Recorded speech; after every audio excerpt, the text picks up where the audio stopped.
साथियों नमस्कार, मेरा नाम आनंद है। आपको पता है कि मैं लगातार बिहार में लोगों से मिल करके बिहार चुनाव को लेकर के क्या उनकी सोच है ये जानने का हम लोग प्रयास कर रहे हैं। बिहार चुनाव आपको पता है कि अक्टूबर से लेकर के नवंबर तक संभव है। उसके पहले हम लगातार लोगों से मिलजुल रहे हैं। आपको पता है वर्तमान में मेरी मौजूदगी है जो वो है बिहार के वरुराज जो है विधानसभा, वहाँ पर है। वर्तमान में यहाँ पर बीजेपी के पास वो सीट है, बीजेपी के विधायक हैं। हम लोग लगातार लोगों से मिलने के बाद हम लोग आज एक शख्स के पास मौजूद हैं। इनका नाम है राहुल सराफ, राजद से जुड़े हैं। आरजेडी में ये जो व्यापारिक जो प्रकोष्ठ हैं उनमें ये प्रदेश उपाध्यक्ष हैं, और जो राष्ट्रीय स्तर का जो व्यापारिक मंडल है वहाँ भी ये प्रदेश उपाध्यक्ष हैं। इनसे बातचीत करेंगे, समझेंगे कि क्या माहौल है और यहाँ का जातीय समीकरण क्या है और ये कैसी तैयारी कर रहे हैं। ये भी राजद की चुनावी जो है यहाँ पर लड़ने की दावेदारी पेश कर रहे हैं। इनसे बातचीत करते हैं, समझते हैं बिहार की राजनीति को और इनके विधानसभा की राजनीति को। स्वागत है आपका। नमस्कार। ये बताइए, सीधे पहले बात करते हैं बिहार पर। आपकी विधानसभा पर लौटेंगे हम। बिहार का चुनाव इस बार कितना महत्वपूर्ण है यहाँ के युवाओं के लिए, नौजवानों के लिए, बिहार के लोगों के लिए कितना ज़रूरी है इस बार का बिहार का चुनाव? देखिए, सबसे पहले विगत कुछ दिनों से जो हम लोग अब मीडिया से हैं, आप इस बात को बहुत बखूबी आप देख रहे हैं और समझ रहे हैं। सबसे जो बेसिक मुद्दा है बिहार में वो है पलायन, रोजगार और महाजंगल राज। महाजंगल राज आए दिन, कल रात को मुजफ्फरपुर ज़िले में ही एक हत्या हो गई एक व्यापारी की। मुजफ्फरपुर शहर से लगभग 1 किलोमीटर के डिस्टेंस पे मझौलिया नाम का एक जगह है जहाँ पे एक व्यापारी को गोली मार दी जाती है, और ऐसे जगह पे जहाँ बगल में सदर थाना है। तो ये एक एग्जाम्पल है। और आए दिन आप डेली का आप न्यूज़ उठा करके देखें, डेली की आप रिपोर्ट उठा करके देखें, लगभग 4 से 5 ऐसी हत्याएं होती ही आ रही हैं बिहार में। और सबसे ज़्यादा जो फेस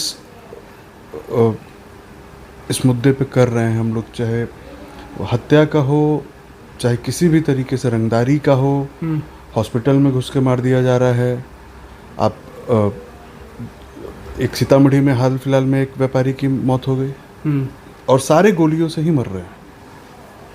डीजीपी का बयान सुने आप? बिल्कुल, एडीजी का बयान हम लोगों ने सुना है कि किसान मार दे रहे हैं। अब इससे ज़्यादा दुर्भाग्यपूर्ण बिहार के लिए क्या हो सकता है? पहले लोग तो अपनी सुरक्षा तो पहले कर ले। इसकी जवाबदेही किसकी है? सरकार की है। सरकार सुरक्षा देने में, वो तो वोटर पुनर्निरीक्षण कराने में व्यस्त है, जिसकी ज़रूरत भी नहीं थी। अगर वोटर पुनर्निरीक्षण में अगर समय मिल जाएगी तो जनता की भी चिंता हो जाएगी, लेकिन वो तो है नहीं। तो जो ये वोटर के लिए नया सर्वे करा रहे हैं, तेजस्वी जी तो कह दिए हैं कल कि महागठबंधन जो है विचार कर रहा है कि हम लोग चुनाव ही न लड़े, चुनाव का बहिष्कार करें हम लोग। सच्चाई है ना, सच्चाई है इस चीज़ पे। आप मान के चले ना कि उन्हीं वोटरों ने चुनाव आज से 1 साल पहले ही दिया है ना। पिछले साल लोकसभा का चुनाव मई में था। मई में उन्हीं वोटरों ने चुनाव किया प्रधानमंत्री का, अपने सांसदों का, वो वैलिड है। उसके बाद जो सर्वे आ रहा है कंटिन्यूअस, जितने भी हाउसेस सर्वे कर रहे हैं, एजेंसीज जो सर्वे कर रही हैं, जो सर्वे रिपोर्ट निकल के आ रहे हैं खुद के पार्टियों का भी, क्योंकि उसमें सबको पता है कि तेजस्वी जी की जो लोकप्रियता बढ़ी है, उन्होंने जो योजनाओं की घोषणाएं करी उसकी जो लोकप्रियता बढ़ी है, लोगों ने उनके 17 महीने के काम को देखा है, सराहा है। आज उसको देखते हुए उनकी हालत इतनी ख़राब हो गई है कि उन लोगों के पास जितने भी हथकंडे हो सकते हैं वो सारे हथकंडे अपना रहे हैं चुनाव को जीतने के लिए, बशर्ते कि चुनाव हो ही ना, वोटर ही ना बचे।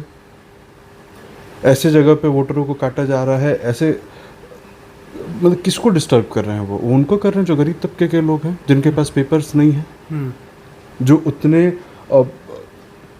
उतनी सुविधाएं उनके पास नहीं है, ना ही उतना नॉलेज है कि हाँ क्या पेपर की ज़रूरत है, कैसे मुझे करवाना है। लोग BLO जा रहे हैं, खुद से ही वोटर फॉर्म भर दे रहे हैं, जो फॉर्म आ रही है फॉर्म भर करके दे रहे हैं।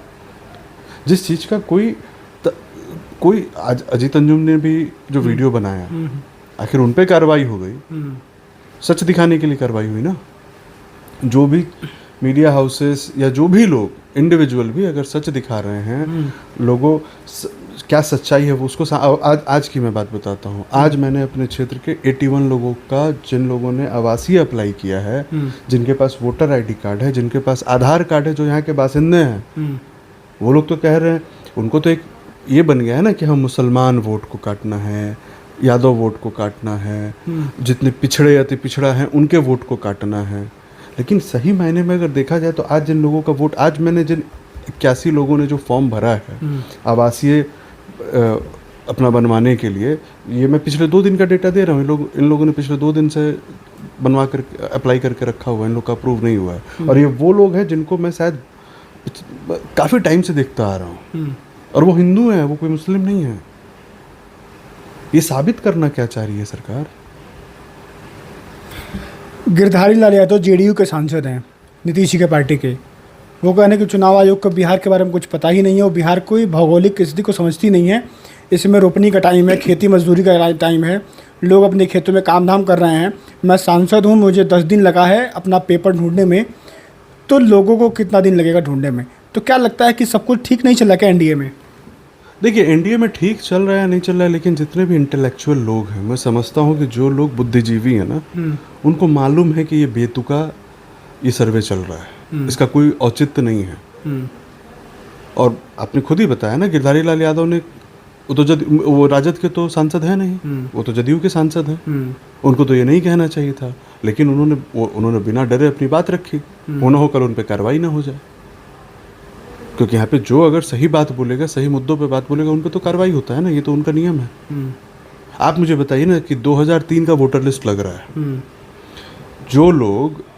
जो वोटर 2003 के बाद जो बने हैं और जो इंडियन सिटीजन हैं, सरकारी रूप से हैं, जो लोग सरकारी नौकरी में हैं, अगर मैं ये बात कर रहा हूँ, उनको क्या पता है कि 2003 में उनका बूथ संख्या क्या था, किस बूथ पे उनका नाम जुड़ा होगा उस समय, या उनके माता पिता का किस बूथ पे नाम जुड़ा होगा? ये पता है? ये नहीं पता हो रहा है लोगों को। तो एक बात बताइए, अगर ऐसा ही होता रहा, क्योंकि मोटा मोटी आंकड़े आ रहे हैं कि लगभग 70 लाख से लेकर 75 लाख तक जो डेटा आया है कि इतने वोट नहीं हैं, मतलब इतने वोट कट जाएंगे या कम हो जाएंगे। तो तेजस्वी जी लगातार ट्वीट कर रहे हैं और कह रहे हैं कि ये गलत हो रहा है। तो 2020 में आप लोग चुनाव हारे हैं, मतलब आप लोग, मतलब राजद, बहुत कम वोटों से, कहीं 10 वोट, कहीं 20 वोट, कहीं 100, कहीं 2000, कहीं 500। तो इस बार क्या लगता है? देखिए, आखिर ये वही डर है, एनडीए सरकार को उसी चीज़ की डर ये सता रही है कि जितने सीटों के मार्जिन से हम लोग सरकार बनाने से चूक गए, लगभग उतने सीटों पे हम लोगों को ज़बरदस्ती हराया गया। चाहे कहीं 10 वोट हो, कहीं 8 वोट हो, कहीं 12 वोट हो, कहीं 20 वोट हो, कहीं 100 वोट हो, कहीं 50 वोट हो, कहीं 1200 वोट हो, जहाँ ज़बरदस्ती, आप ये समझिए ना कि बैलेट पेपर की जो वोटिंग हुई उससे हराया गया है कई सीटों पे। तो ये तो उनकी बौखलाहट है ना कि किसी तरह वो सत्ता में बने रहना चाह रहे हैं, चाहे जनता चाहे या ना चाहे। आपकी विधानसभा की बात करते हैं, यहाँ पर तो बीजेपी के विधायक हैं।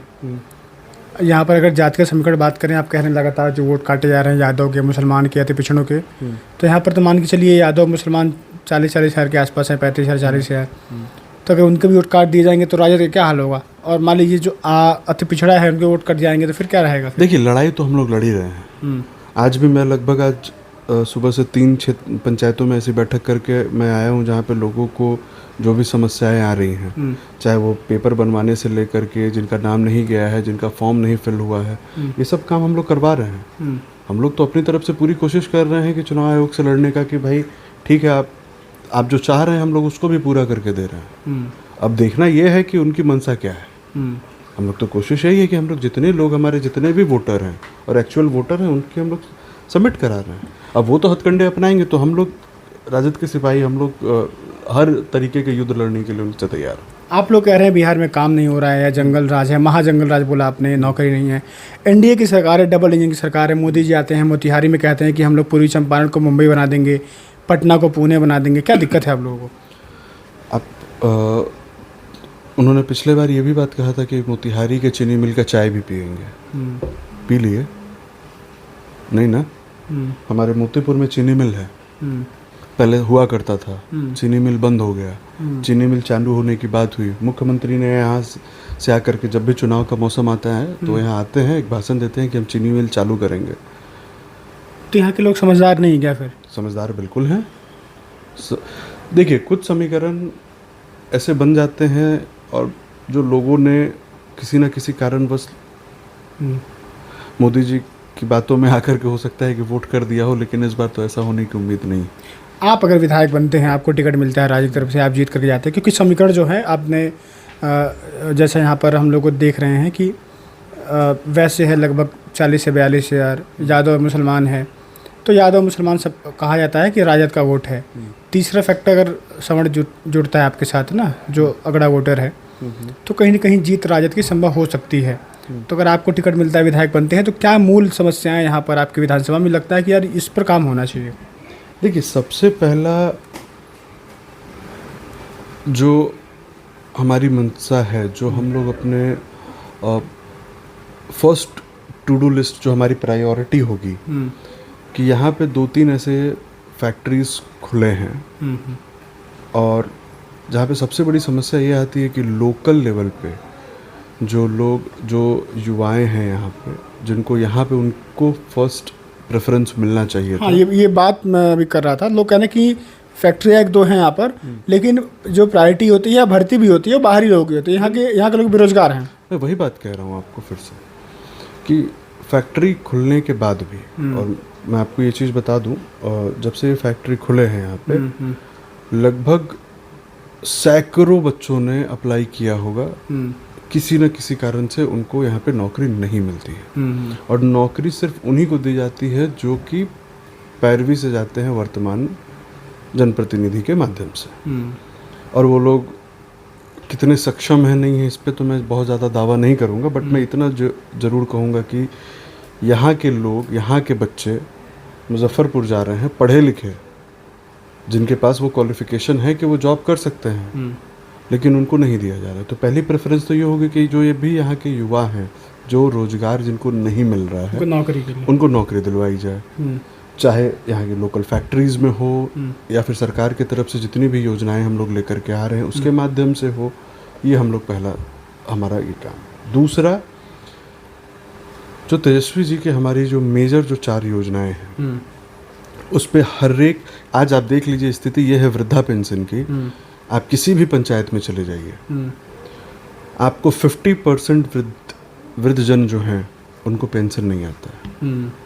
वो अपने पेपर लेके दर दर भटकते हैं, उनका कोई सुनने वाला नहीं है। ब्लॉक में जाएंगे तो लोग पैसा मांगेंगे, अगर वो पैसा देने में और घूस देने में अगर सक्षम होते तो उनको वृद्धा पेंशन योजना की ज़रूरत नहीं होती। और है तो आज सच्चाई ये है कि जो ज़रूरतमंद है उनको नहीं मिल रहा है। तो सबसे पहले हमारा टारगेट तो ये होगा कि जितने भी वृद्धजन, विधवा और विकलांग, ये 3 तबके के जो लोग हैं, इनको हम लोग 100% उनकी रजिस्ट्रेशन कराएं और ये सुनिश्चित करें कि उनको उनका पेंशन मिल रहा है। साथ ही साथ जो माई बहन योजना है, माई बहन मान योजना के तहत हमारे पंचायत स्तर पे हम लोगों ने एक टीम बना करके जो भी माताएं बहनें हैं जो एलिजिबल हैं उसके लिए हम लोग उनकी रजिस्ट्रेशन करके हम लोग ये रेडी कर रहे हैं कि जिससे जैसे ही हमारी सरकार बनती है, जैसा हमारे माननीय नेता ने कहा कि हम लोग अगले महीने से ही इसको चालू करेंगे, सरकार बनते ही हम लोग उनके रजिस्ट्रेशन अभी से करा के रखेंगे कि जिससे उस समय हम लोग को डेटा की ज़रूरत, हमें वापस से चर्निंग में दिक्कत ना हो। तो ये हमारा प्रायोरिटी है कि पहले हम लोग इस 5 मुद्दों पे काम करें, क्योंकि अभी बेसिक यही है, रोटी कपड़ा मकान सबको चाहिए। उसके बाद आता है कि स्वास्थ्य सही होना चाहिए, शिक्षा सही होना चाहिए। अस्वास्थ्य की क्या स्थिति है, आप मोतीपुर हॉस्पिटल बगल में है, आप चले जाइए वहाँ जाके देख लीजिए क्या जर्जर स्थिति है।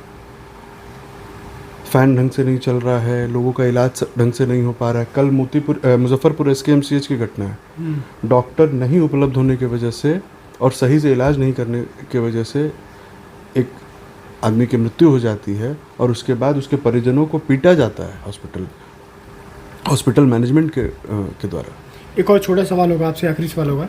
बिहार में शराब बंद है, लेकिन मैं अभी मोतीपुर आपके बाज़ार में चोरी कर रहा था, वहाँ पर छोटे बच्चे नशा कर रहे हैं। वहाँ पर मैंने देखा कि एक खोमचे में, मतलब मड़ई टाइप थी, वहाँ पर दारू की बोतलें और पाउच तमाम चीज़ें पड़ी हुई थी। ये सर्टिफिकेट है, एनडीए सरकार की विफलता का ये सर्टिफिकेट है।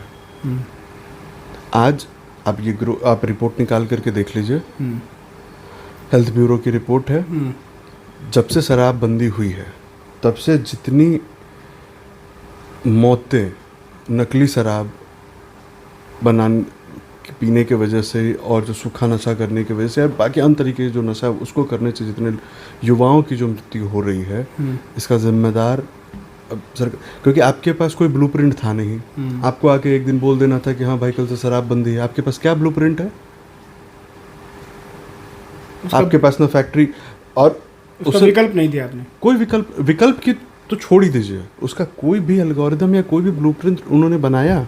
आज आखिर ठीक है, मैं इस चीज़ के लिए तो मानता हूँ कि गुजरात में अगर शराबबंदी हुई है तो कम से कम उसके आधार पर डेवलपमेंट के लिए वहाँ पे फैक्ट्रीज़ को बुलाया गया, फैक्ट्रीज लगाई गई, ताकि वो इकोनॉमिकल जो डिफरेंस आ रहा है ना, जो लॉस हो रहा है एक स्टेट गवर्नमेंट को, फाइनेंशियल जो लॉस हो रहा है वो कवर हो पाया। यहाँ पे क्या हुआ, हम लोग और गर्त में चले गए। फ़ायदा हुआ है, फ़ायदा उनका हुआ है जो सरकार में बैठे हुए हैं, फ़ायदा उन सरकारी पदाधिकारियों का हो रहा है जो इसमें संलिप्त हैं। लेकिन नुकसान किसका हो रहा है? हर तरीके से तो जनता का ही हो रहा है। फाइनेंशियल लॉस, लोगों की मृत्यु नकली जहरीली शराब पीने की वजह से।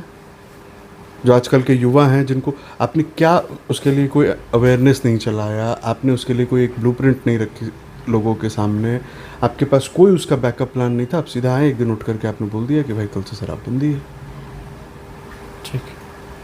ठीक है, तो मेरे साथ ये राहुल सराफ मौजूद हैं, आरजेडी के ये कार्यकर्ता हैं और एक पद पर हैं। ये यहाँ पर लगातार लोगों के बीच में रह रहे हैं और इन्होंने ये भी कहा कि जो नया जो वोटर पुनरीक्षण हो रहा है वो गलत तरीके से हो रहा है। बीएलओ खुद से फॉर्म भर के जमा कर दे रहे हैं, जो डेटा आ रहा है वो भी गलत है। और वहीं इनके नेता तेजस्वी यादव ये भी कह रहे हैं कि महागठबंधन चुनाव न लड़ने का विचार कर सकता है, क्योंकि जिस तरह से वोटों की कटौती हो रही है, कितने लोग जिंदा हैं नहीं हैं, किस बेस पर उनका वोट काट दिया जा रहा है, ये कहीं ना कहीं लोकतंत्र को लेकर के सही बात नहीं है। अब देखते हैं आगे क्या निर्णय होगा। बाकी हम लोग हर विधानसभा में घूम रहे हैं, आपको पता है बिहार चुनाव है। जुड़ जाइए हमारे साथ। नमस्कार।